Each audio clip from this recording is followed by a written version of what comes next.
Ya, halo, halo, ketemu lagi kita ya. Oke, semoga kita semua senantiasa sehat dan sukses mau urusan. Oke, itu penting ya. Amin, amin ya. Oke.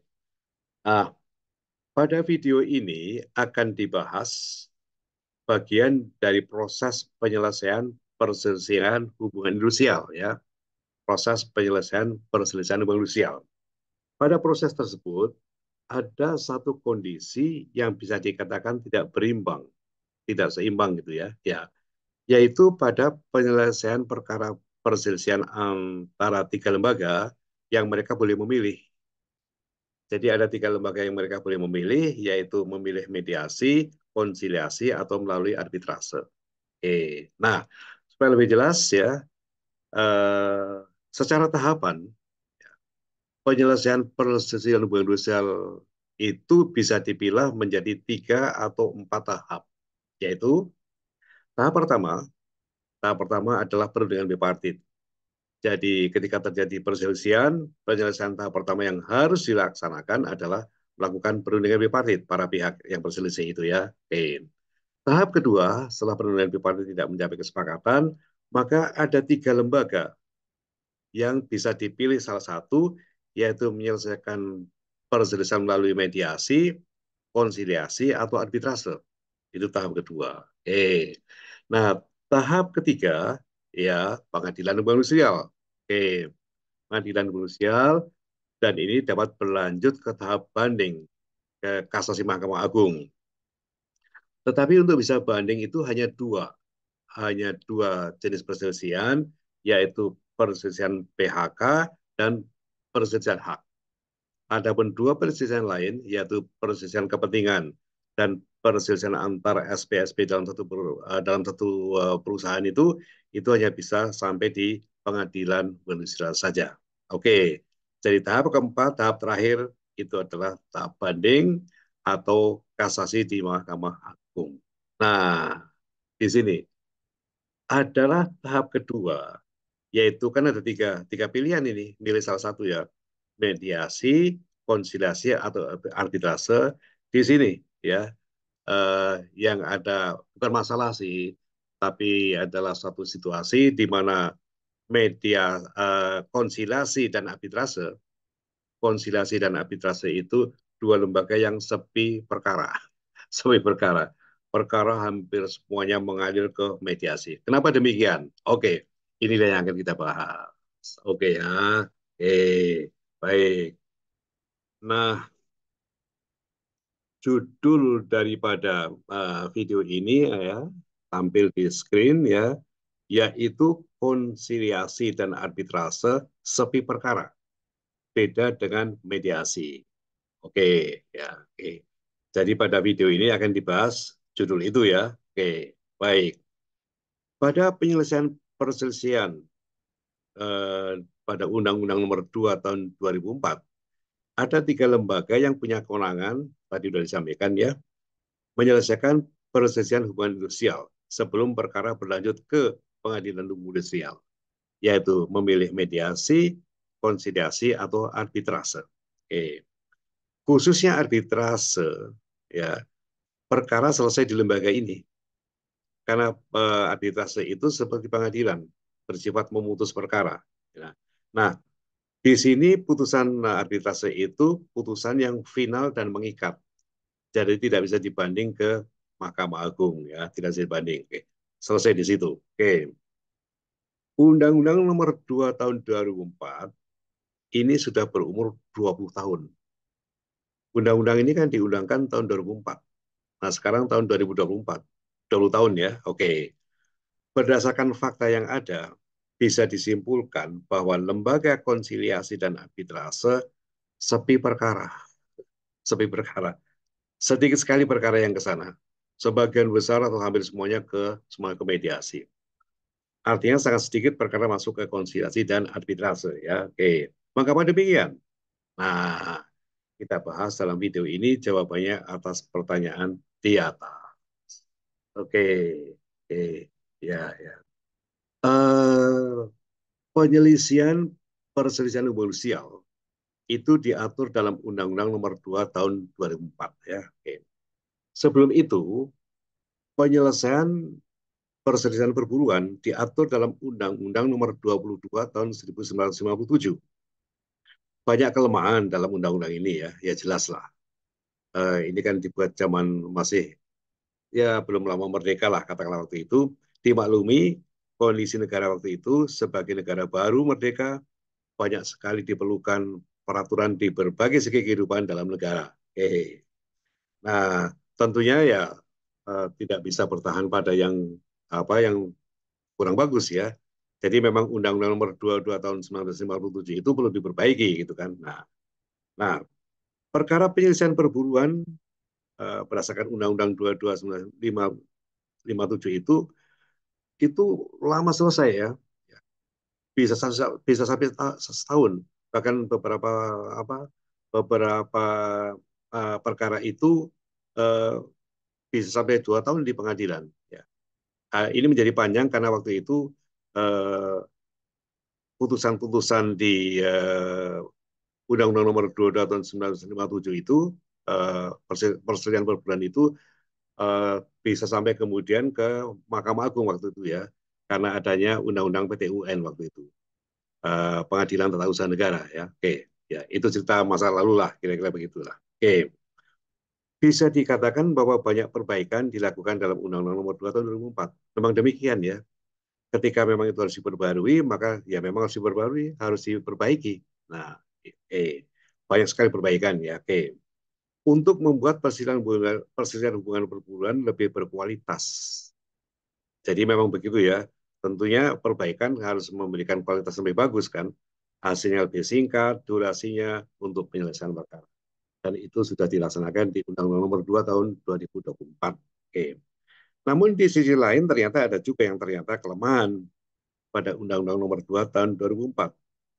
Kelemahannya adalah adanya lembaga konsiliasi dan arbitrase yang ternyata nyaris dapat dikatakan tidak ada perkara yang masuk ke kedua lembaga ini sejak keberadaannya pada tahun 2004.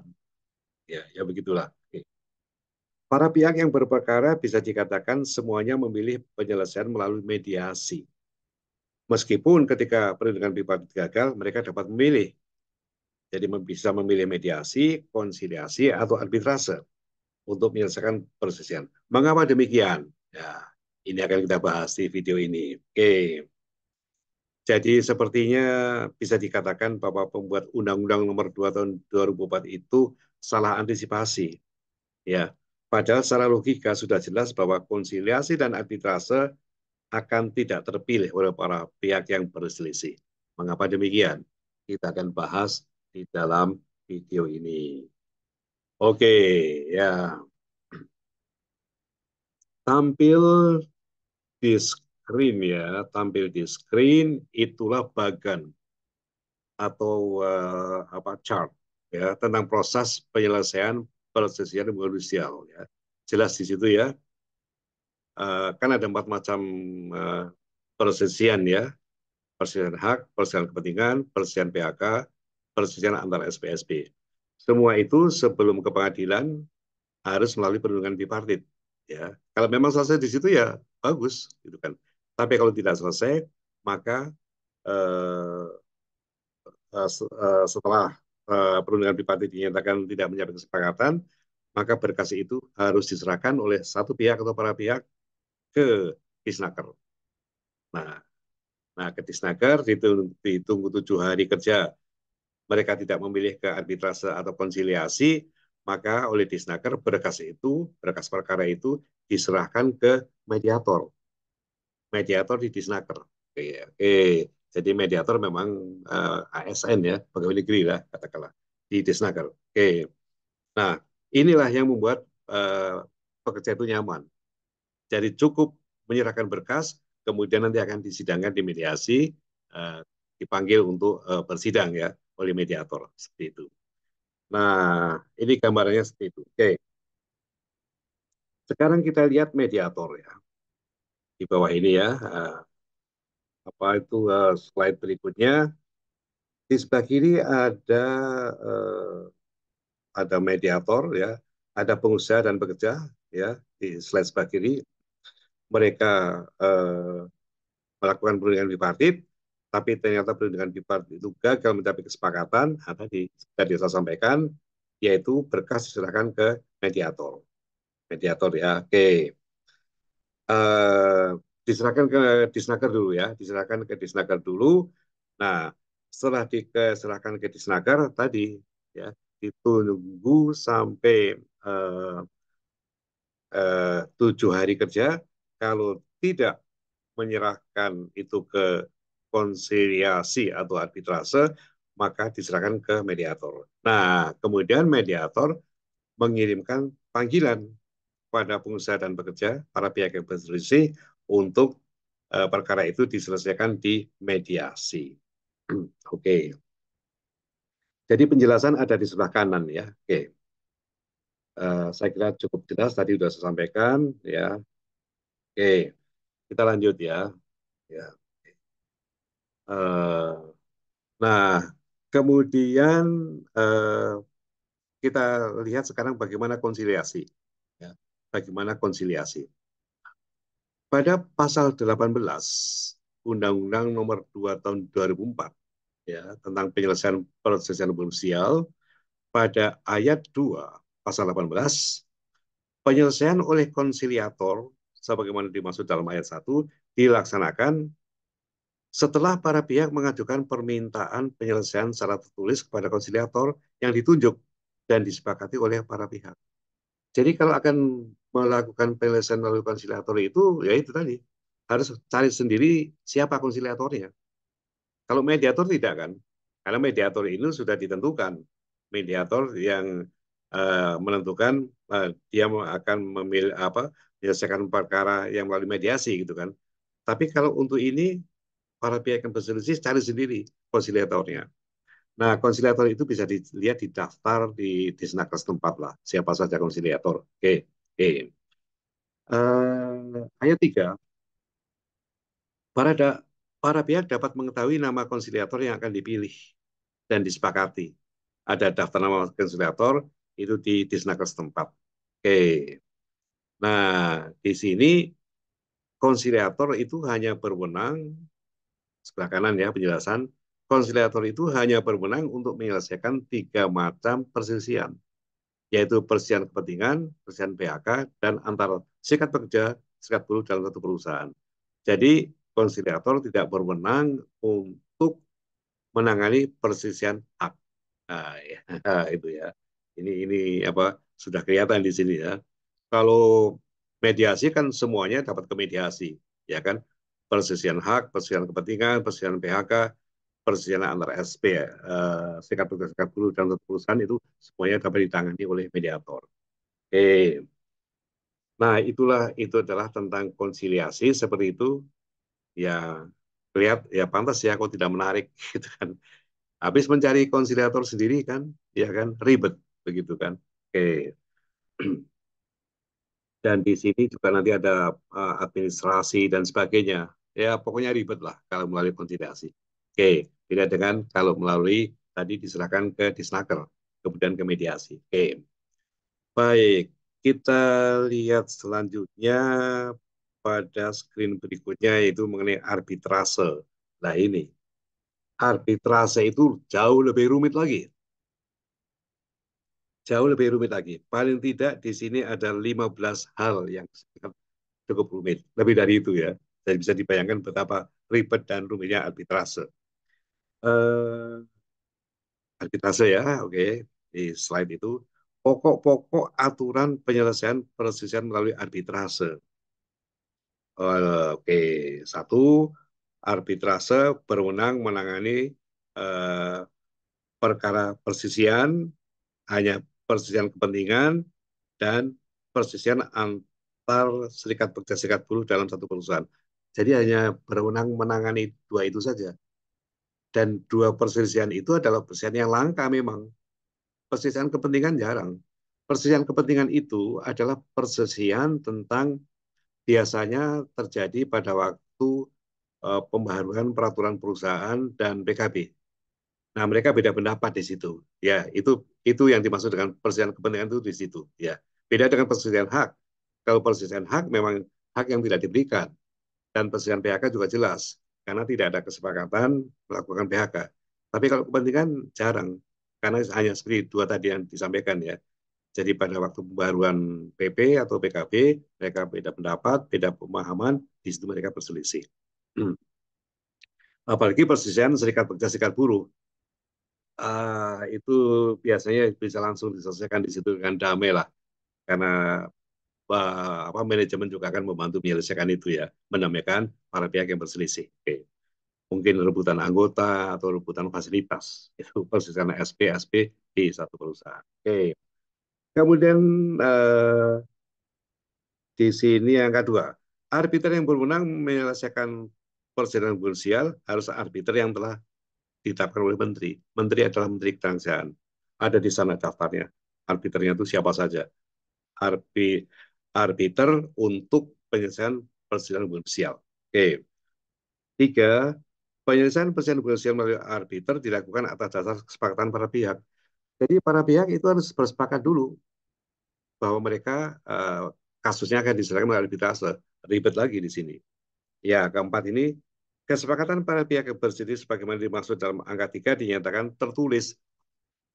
Nah, kalau bicara tentang tulis menulis ya ya tahu sendiri kan antara pengusaha dan pekerja, ya kan? Ya kalau pekerjanya memang katakanlah seorang pekerja yang katakanlah dia seorang manajer atau dia orang supervisor ya artinya cukup ya. Nah kalau pekerja yang bersisi adalah antara perusahaan kecil dengan pekerja yang ya maaf kata pendidikannya rendah, bicara tulis menulis kan ya pusing, itu kan mereka tidak tahu caranya dan sebagainya. Oke, angka 5. Dalam hal para pihak telah mendatangi surat perjanjian arbitrase sesuai yang dimaksud angka 4, para pihak berhak memilih arbiter. Nah ini mulai cari arbiter sendiri di daftar yang ada di Kementerian Ketenagakerjaan. Ada angka 6, ada 7, waduh, bayangkan. Sampai 15 ini ya, sampai 15. Jadi bisa kita loncat-loncat saja ya, atau sambil dilihat saja, bisa dibayangkan untuk bisa menyelesaikan perselisihan melalui arbitrase harus melalui lebih dari 15 malah ya, lebih dari 15. Bayangkan, ya kan? Bayangkan 15. Seribet itu ya. Oke ya. Oke. Nah, kemudian yang juga memberatkan di angka 10 ya. Di angka 10 itu. Perjanjian penunjukan arbiter sebagaimana dimaksud dalam angka 9 sekurang-kurangnya membuat hal-hal sebagai berikut. Jadi apa saja yang ditulis dalam perjanjian itu ya dengan arbiternya itu.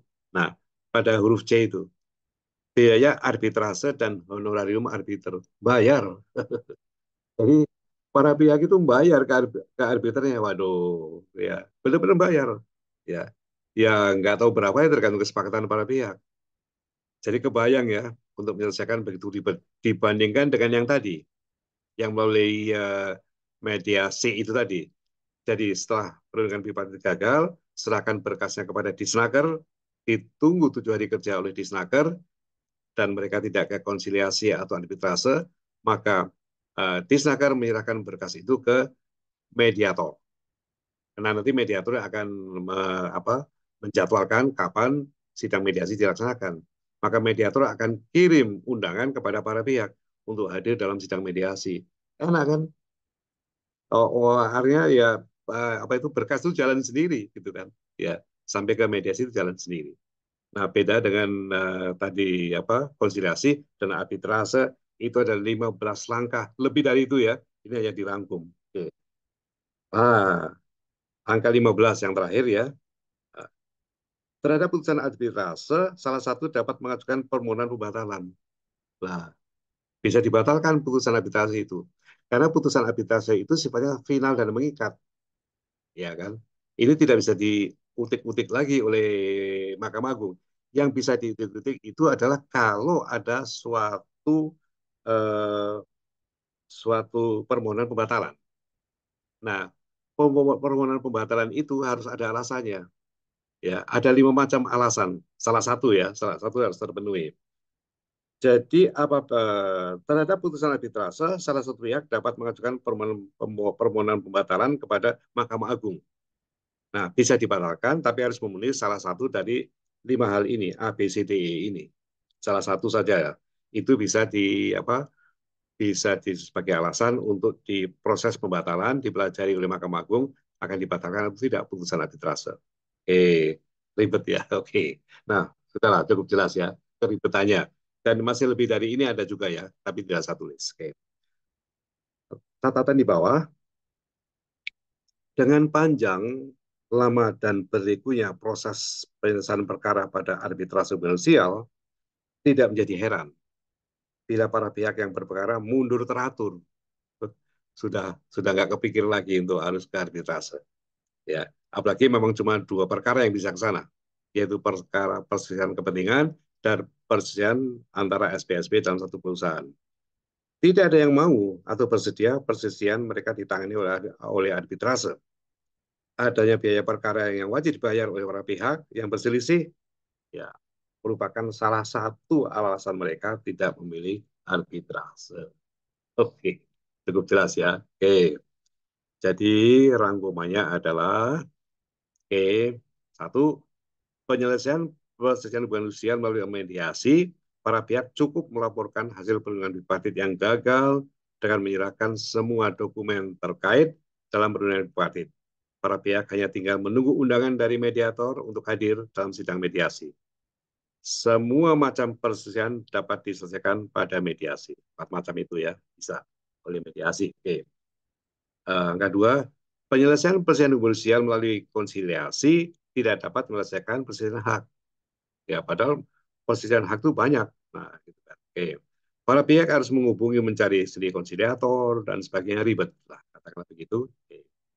Kemudian angka tiga, penyelesaian perselisihan hubungan sosial melalui arbitrase tadi sudah jelas. Tidak usah saya ulangi lagi. Ribetnya seperti itu. Nggak ada yang menarik lah. Oke. Nah, oke. Ya, ya, oke. Nah, kesimpulan sekarang ya. Oke. Cukup jelas mengapa para pihak yang berselisih memilih mediasi sebagai lembaga untuk membantu penyelesaian perselisihan mereka. Nah, konsiliasi dan arbitrase ya sampai sekarang ya itu tadi sepi perkara. Oke, apa boleh buat lah ya. Eh, Sebetulnya tanpa konsiliasi dan arbitrase pun bisa ya. Oke, tapi tidak apa-apa lah. Baiklah. Nanti ada saatnya nanti Undang-Undang Nomor 2 tahun 2004 juga akan direvisi, diperbaiki. Baik, oke. Oke, baik sampai di sini. Oke ya. Semoga bermanfaat ya. Sebagaimana biasa saya menyarankan bagikanlah, share, ya. Bagikanlah video ini kepada atasan Anda. Kalau Anda bekerja ya di kantor ya ada atasan Anda, ada teman-teman di situ, dan mungkin anak buah Anda. Sampaikan begitu ya bagi video ini untuk mereka juga bisa mempelajari tentang penyelesaian perselisihan sosial. Oke.